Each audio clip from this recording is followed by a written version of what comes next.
Bonjour à tous, bienvenue dans cette émission spéciale où on va parler de la femme, on va parler du plaisir féminin.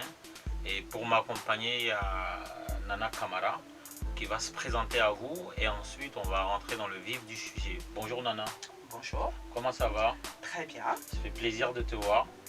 Plaisir d'être là. Avant de commencer, on va laisser Nana se présenter.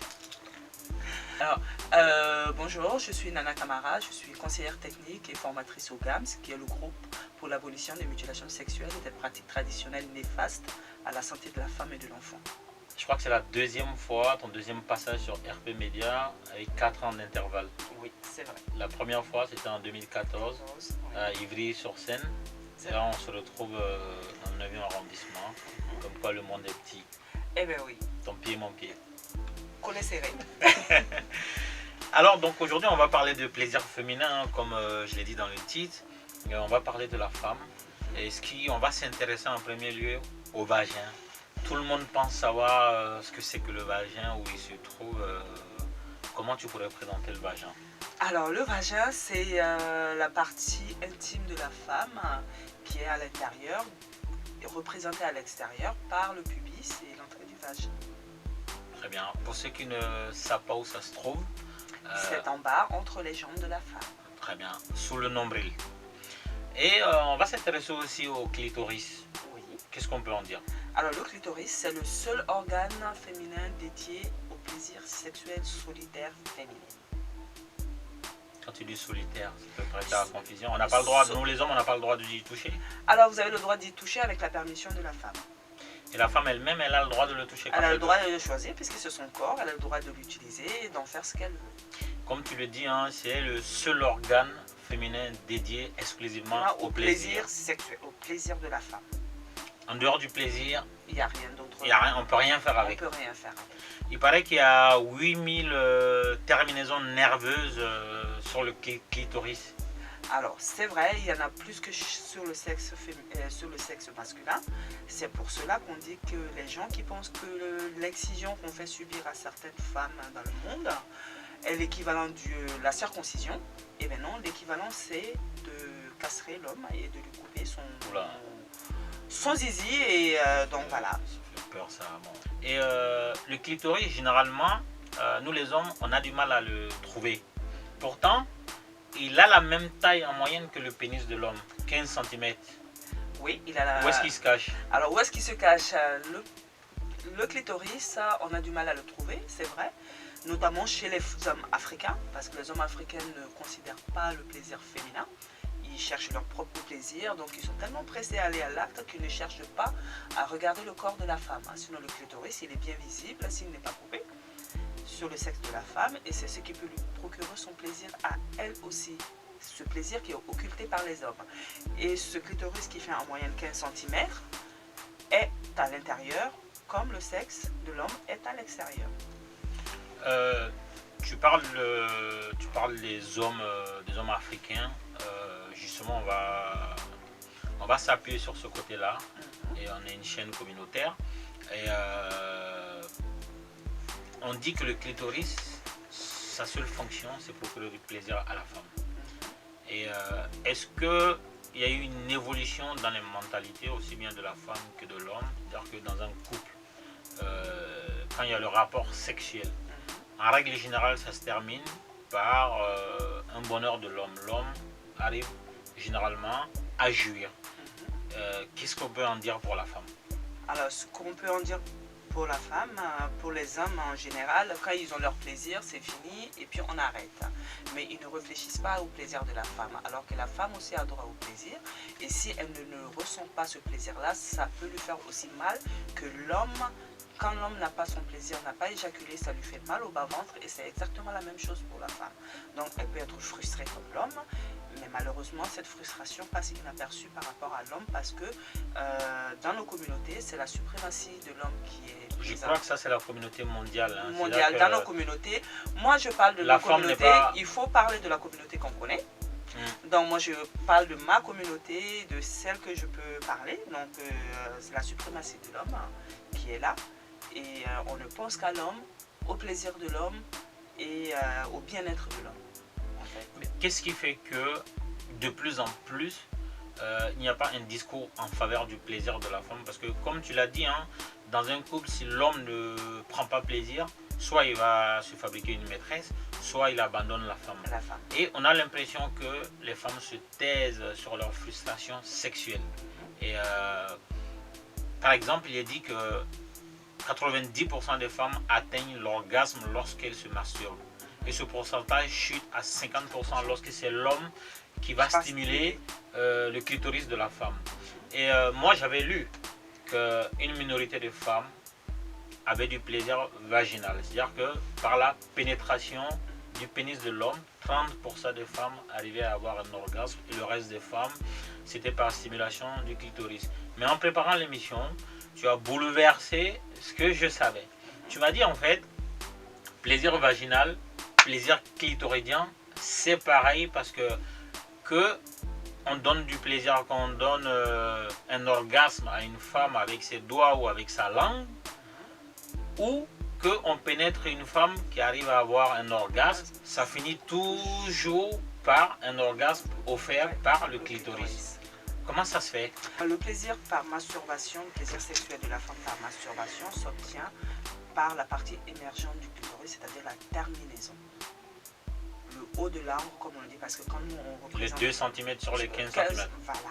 C'est par la terminaison, ça c'est le plaisir sexuel. C'est en stimulant le bout de terminaison, on atteint la racine. Le plaisir s'atteint par la racine et cette racine du clitoris est à l'intérieur de la femme, à l'intérieur du vagin, d'où le point G de la femme.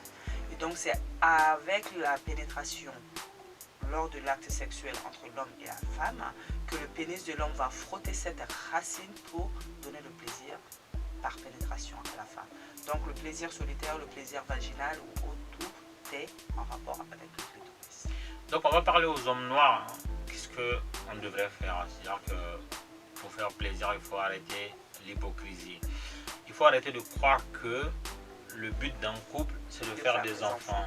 Et entre 2 enfants, de temps en temps, on s'envoie en l'air. La réalité, c'est que autant l'homme cherche du plaisir dans tous les rapports sexuels. Chaque fois qu'il est avec sa femme, il veut du plaisir. C'est pareil pour la femme. Et qu'est-ce que les hommes devraient faire? Qu'est-ce que les hommes devraient faire? Rester à l'écoute de la femme. Ne pas prendre une femme comme un objet, ce que nos hommes ont tendance à faire. Certes, c'est une compagne, et il faut la considérer comme telle. C'est la moitié de soi. Ce n'est pas un complément qu'on ajoute, mais c'est la moitié de soi. Parce que quand tu as le plaisir, l'homme, pour que l'homme ait le plaisir, il faut cette femme. Est-ce que notre mode d'éducation avec cette pudeur exacerbée ne contribue pas à empêcher le discours sur la sexualité? C'est-à-dire que rares sont les couples, même des couples jeunes qui ont 25 ans ou la trentaine, ont du mal à aborder. C'est-à-dire que l'homme demande à la femme, qu'est-ce qui te fait plaisir? C'est vrai, c'est notre culture. Est-ce que la pudeur de notre culture ne conduit pas à ça? La pudeur de notre culture peut conduire à ça. Mais il n'y a pas que notre culture où cette pudeur existe, il y en a partout. Par exemple, que ce soit en Europe, que ce soit en Amérique, que ce soit en Asie, l'homme est fait de telle sorte qu'il ne demande pas, et c'est la culture qui fait que la femme doit faire plaisir à l'homme. C'est ce qu'on nous inculque. Que ce soit par nos religions, que ce soit par notre éducation culturelle ou autre, ça revient à toujours que la femme doit faire plaisir à l'homme. Et tant qu'on tiendra ce discours, l'homme ne viendra pas à l'idée à l'homme que lui aussi doit faire plaisir à cette femme. Parce que quand on dit la femme doit faire plaisir à l'homme, certes oui, mais l'homme aussi doit y contribuer. Quand on fait plaisir à sa femme, on la chouchoute, ben, elle te fait plaisir. Et quand tu ne la chouchoutes pas, ben, le plaisir, il faut aller la chercher. Donc la clé en fait se trouve de toutes les façons, hein, quelle que soit la société, c'est-à-dire que 2 personnes finalement, pour s'apporter mutuellement du plaisir, il faut se connaître. Il faut se connaître. Et pour se connaître, il faut parler. C'est-à-dire qu'à un moment donné, il faut briser le mur qui s'installe entre nous sur le plan sexuel. Il y a des couples par exemple qui ont du mal à se voir nus. Oui. Ils éteignent la lumière. Ils ne parlent jamais de sexualité. La femme ne peut pas demander à l'homme qu'est-ce qui te plaît, et même marié, parce qu'effectivement la religion a un poids très important dans nos sociétés, la culture a un poids, et finalement les gens pensent que parler de sexualité avec sa femme, ça tombe sous le coup de l'interdit, du proscrit. Parce qu'en fait, dans nos cultures, dans nos traditions, l'homme, quand il parle de sa femme, il parle d'une femme. Mais quand il parle sexuellement avec une personne, généralement dans sa tête, c'est soit sa copine, soit une prostituée. Donc le fait que la femme, elle cherche à avoir son plaisir, à montrer qu'elle existe, sa sexualité ou autre, automatiquement l'homme va penser qu'elle devient une dévergondée. Et c'est ce qui revient généralement lors des consultations qu'on fait, ce que les hommes disent.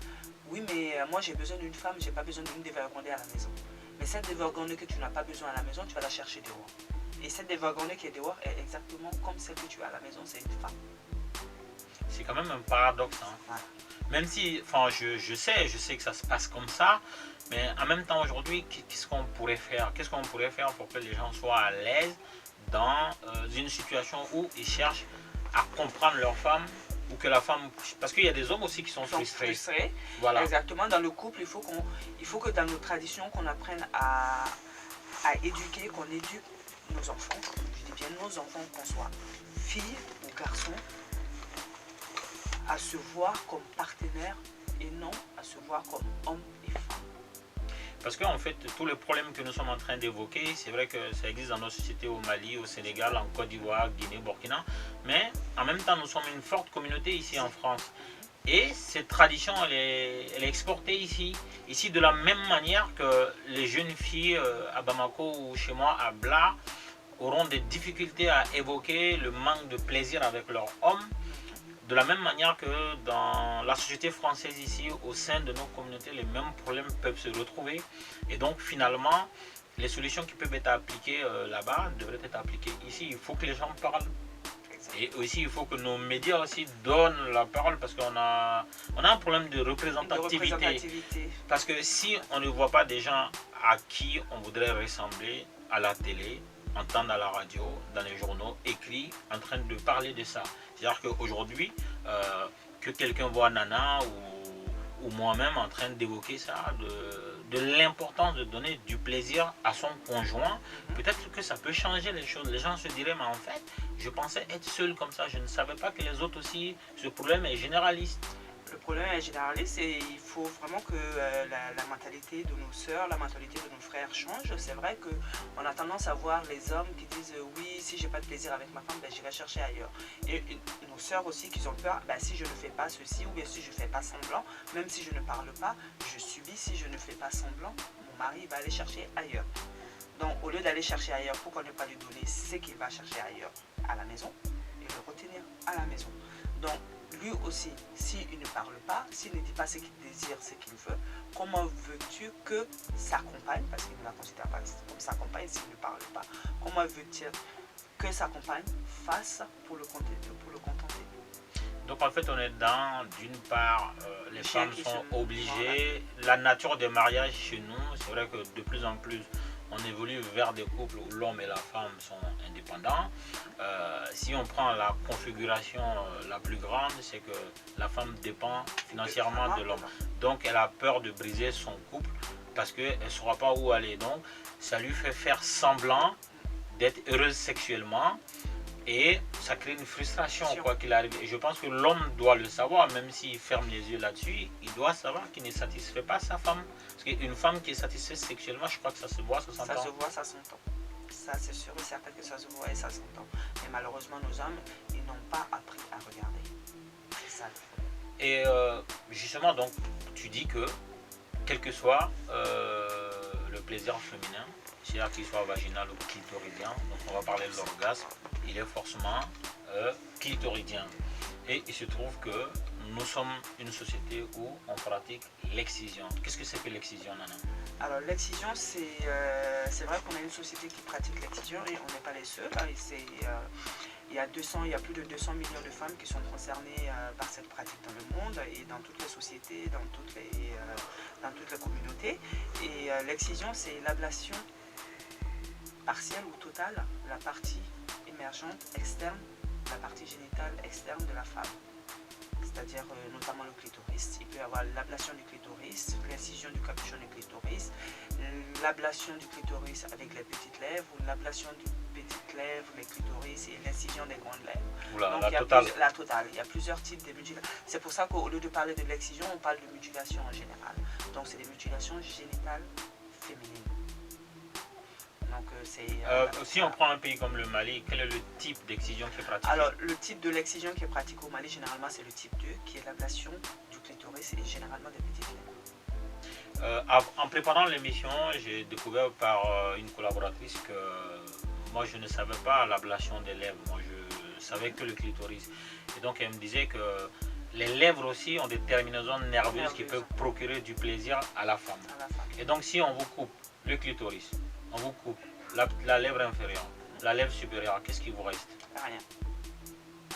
Et est-ce qu'une femme à qui on a enlevé le clitoris peut quand même avoir du plaisir, soit par la masturbation, tu as dit la masturbation solitaire, c'est que tu te masturbes toi-même ou que quelqu'un d'autre le fasse, ça s'appelle plaisir solitaire.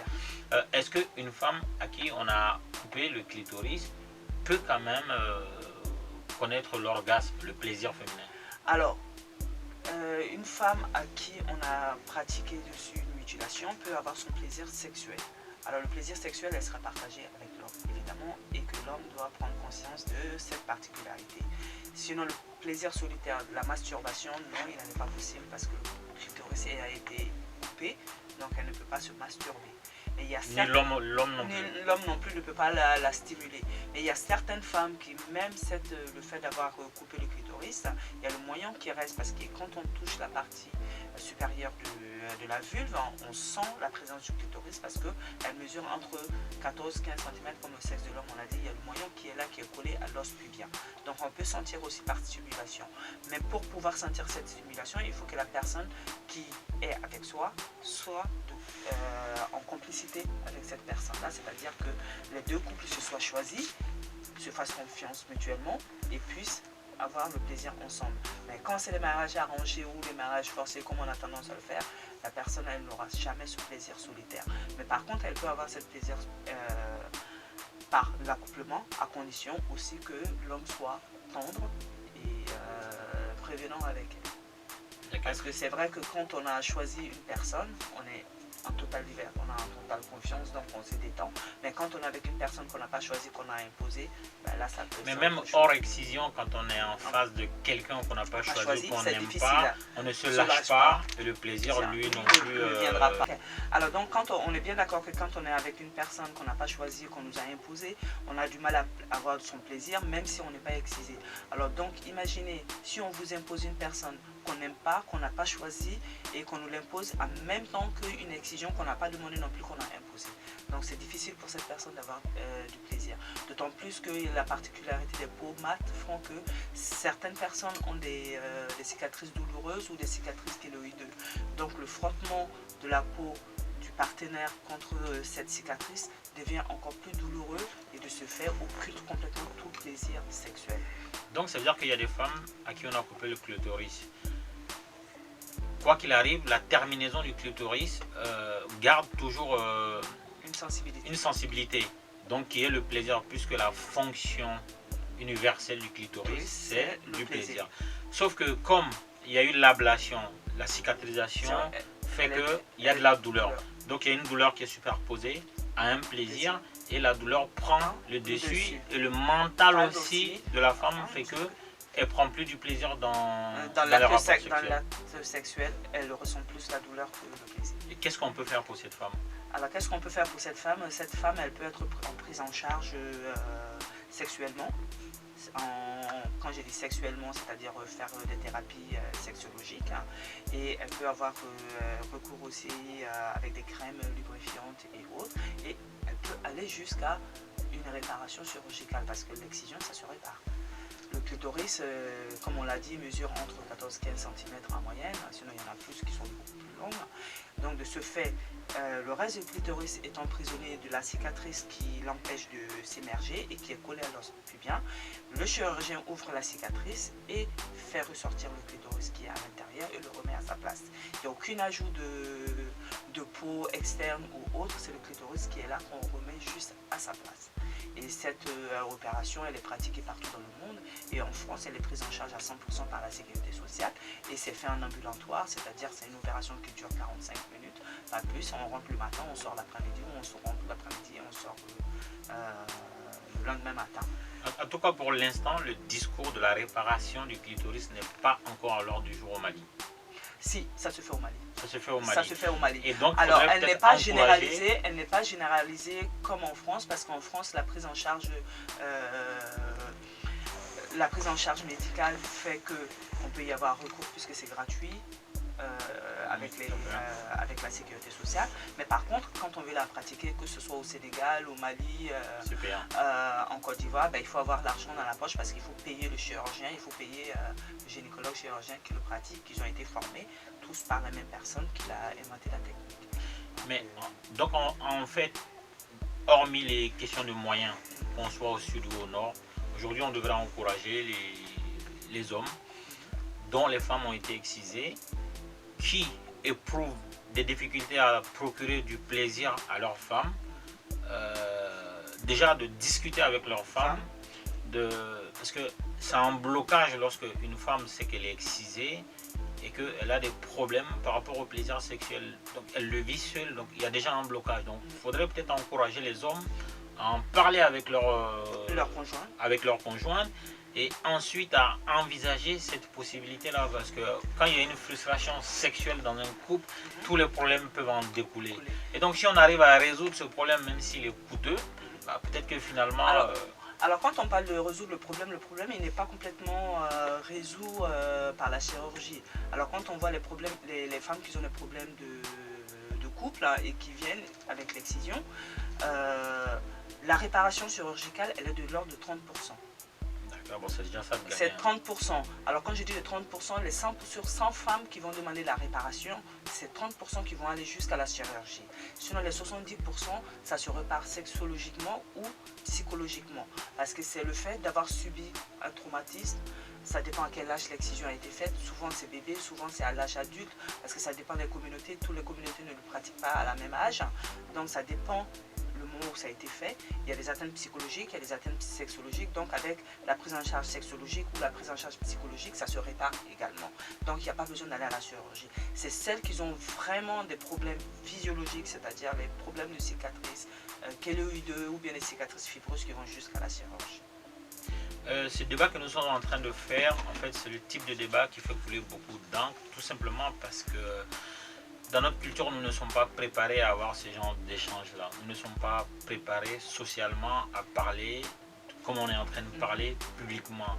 Certaines personnes peuvent se sentir insultées, certaines personnes peuvent penser que nous sommes dévergondés, que nous allons loin, mais le rôle d'un média, c'est d'informer. Et il y a une variante éducative. Il est important que nous arrêtons, que nous cessons de fermer les yeux ou de dévier du regard les problèmes qui sont chez nous. L'excision est un problème chez nous, sans vouloir être paternaliste. À un moment donné, il faut regarder les problèmes chez nous et commencer à les solutionner. Et ce débat invite chacun de nous à se regarder en face, à regarder son conjoint, à regarder ce problème-là et se dire qu'il y a des solutions. Et pour revenir aux exciseuses, parce que ce sont des femmes qui excisent d'autres femmes. C'est ce que j'ai vu en tout cas. Dans nos communautés, la plupart du temps, c'est ça, parce que la pudeur fait qu'un homme n'est pas invité à voir le corps d'une femme. Tout comme l'accouchement, les hommes ne sont pas invités.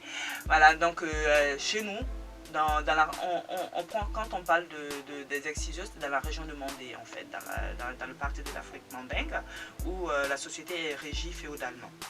Donc, c'est-à-dire, il y a les nobles, il y a les castés et autres. Donc, de ce fait, ce sont les femmes castées, telles que les forgeronnes, qui vont faire l'excision de la jeune fille. Et le forgeron qui va faire la circoncision des jeunes garçons. Mais dans d'autres sociétés, telles que par exemple, quand on prend au Nigeria, on va en Égypte ou en Indonésie ou autre, où on pratique également ces mutilations, ce n'est pas ces exciseuses, parce que tout simplement, ces exciseuses n'existent pas dans leur société, mais c'est d'autres personnes qui pratiquent. Des hommes. ça peut être des hommes comme ça peut être des femmes. Il y a des hommes qui, par exemple en Égypte, la majorité des personnes qui pratiquent les mutilations, ce sont des hommes. C'est des barbiers traditionnellement qui pratiquent les mutilations en Égypte. Et justement, il faut parler de... Parce que c'est un métier, il y a des gens qui vivent de l'excision. Alors, personne ne vit de l'excision. Alors, quand on parle des gens... Les exciseurs sont rémunérés. Non, les exciseurs ne sont pas rémunérés, ça ne peut pas leur permettre de vivre. C'est quand on parle de ça, on entache une partie de la lutte contre l'excision. L'exciseuse, elle est là, la forgeronne, elle est là. Mais elle n'est pas là H/24 à faire des excisions. Okay? L'exciseuse ne fait pas gratuitement l'excision. Elle ne le fait pas gratuitement, mais ce n'est pas son métier. Donc, c'est une source de revenus. C'est une source de... Alors, symboliquement, quand l'exciseuse, elle fait l'excision, c'est chacun, il va dans nos sociétés traditionnelles lui donner soit un poulet, soit autre chose, mais ce n'est pas à des prix fixes où on dit que non, on est d'accord. Voilà. Ce que je veux dire, non, mais c'est que je suis en train d'expliquer parce que si on ne le dit pas, voilà, si on ne le dit pas, parce que dans notre société telle que nous, on est ici en Europe, c'est ce qu'on comprend. Ah, c'est leur métier, donc il faut changer, il faut leur donner une autre ressource pour pouvoir arrêter. Ça ne marche pas comme ça. C'est la mentalité qu'il faut changer. Parce que les forgerons, quand ils sont là, c'est les femmes qui sont castées, qui sont là. Elles font de la poterie, elles font de la vannerie, elles font autre chose dans nos sociétés. Et l'excision, c'est une pratique en plus. C'est que par exemple, quand on prend un village, l'excision, ce n'est pas tous les jours. C'est un moment donné de l'année où on prend toutes les filles qui ont le même âge et on les excise le même jour. Donc une seule fois dans l'année, vous n'allez pas me dire que cette personne, elle va gagner sa vie rien que pour cette journée dans l'année. Il y a les exciseuses, certes, on est là symboliquement à leur donner quelque chose, mais même si elles ne font pas l'excision, dans nos communautés mandingues, on subvient aux gens qui sont castés, qui dépendent des familles nobles. Entièrement d'accord avec toi, voilà. Nana, sauf que donc, il faut penser au moment du discours à penser à cette entrée d'argent. Voilà, mais à cette entrée d'argent, quand on le fait, on le stigmatise une population. Il ne faut pas stigmatiser une population parce que l'excision n'est pas pratiquée seulement dans cette société. Dans cette société, alors moi je vais vous dire une chose, dans le monde aujourd'hui, l'excision elle est pratiquée, mais le pays qui pratique le plus l'excision dans le monde, il n'y a pas d'exciseuse, il n'y a pas de forgeronne, c'est l'Indonésie. Le deuxième pays dans le monde, c'est l'Égypte. Il n'y a pas d'exciseuse, il n'y a pas de forgeronne. Ce n'est pas la même société. Donc, quand on parle d'exciseuse, on stigmatise une population donnée et on oublie le reste qui sont beaucoup plus en danger que les parties où il y a les exciseuses. C'est pour ça que quand je dis ça, il faut parler seulement de la pratique et de l'abandon, oui, et de faire en sorte d'arrêter. Être exciseuse, ce n'est pas un métier. Très bien. Et quel dernier mot tu pourrais dire aux femmes qui ont des problèmes avec à avoir du plaisir, qui n'ont jamais connu un orgasme, et je sais qu'il y en a beaucoup, et aux femmes qui ont été excisées, qui vivent le même problème? Alors, le seul conseil que je donnerais à mes sœurs, c'est de parler entre nous, entre femmes. Quand on ne parle pas, on ne résout rien. Ça ne sert à rien de garder quelque chose. On a tous des problèmes, qu'on soit excisé ou pas excisé, toutes les femmes ont des problèmes. On peut tous avoir des problèmes d'orgasme, de problèmes de couple, mais il faut s'ouvrir, il faut arrêter cette pudeur maudite qui nous empêche de nous ouvrir à d'autres. En parlant à d'autres de nos problèmes, on arrive à minimiser l'impact de ces problèmes sur soi, que ce soit psychologiquement, sexologiquement ou physiologiquement. Parce que si on ne dit pas, on ne s'ouvre pas, on ne peut pas savoir. Quand on garde quelque chose au fond, personne ne peut deviner. C'est pour ça que nous, dans nos métiers, moi je suis éducatrice de formation, on dit qu'il y a la demande déguisée, il y a la demande non formulée. Mais tout le monde n'est pas apte à comprendre cette demande non formulée. Donc il faut apprendre à avoir l'attitude de formuler sa demande. Et tant qu'on n'apprend pas à faire ça, on ne pourra pas faire face à nous. Très bien, l'avenir du monde se trouve dans le plaisir féminin. Les femmes sont majoritaires sur Terre. Procurons-leur du plaisir, le monde irait mieux. Merci de nous avoir suivis, merci Nana et à très bientôt. À très bientôt.